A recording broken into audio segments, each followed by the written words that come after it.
បាទថ្ងៃបងប្អូនថ្ងៃទី13 ខែ 3 យើងមកប្រហែលការដ្ឋានបង្ខឿនជាងធឿនមកការសំណង់25ខេត្តក្រុងដែរដែលគាត់មានទីតាំងការដ្ឋាននេះគឺនៅទីតាំងក្រុងបាវិតឥឡូវយើងបានមកតម្លើងកញ្ចក់ជូនគាត់រួចរាល់ហើយដោយសារយើងបានថតលម្អិតច្បាស់ទេដោយសារយើងក្បាំងទៀតនេះក្បាំងច្រើនក្បាំងទាំងសងខាងគាត់មានលបងខ្ពស់ហើយក៏តយ៉ាប់សងខាងទៀតអញ្ចឹងអត់សូវជិះរៀនបងប្អូន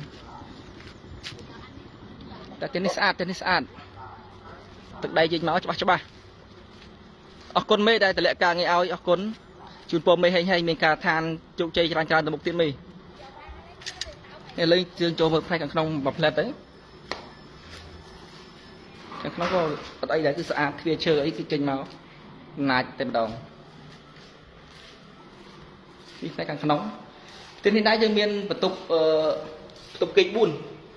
ទុកពេញ4ច្រានបាយ1ទុកទឹកគឺតាមបន្ទប់នីមួយៗមានបន្ទប់ទឹកទាំងអស់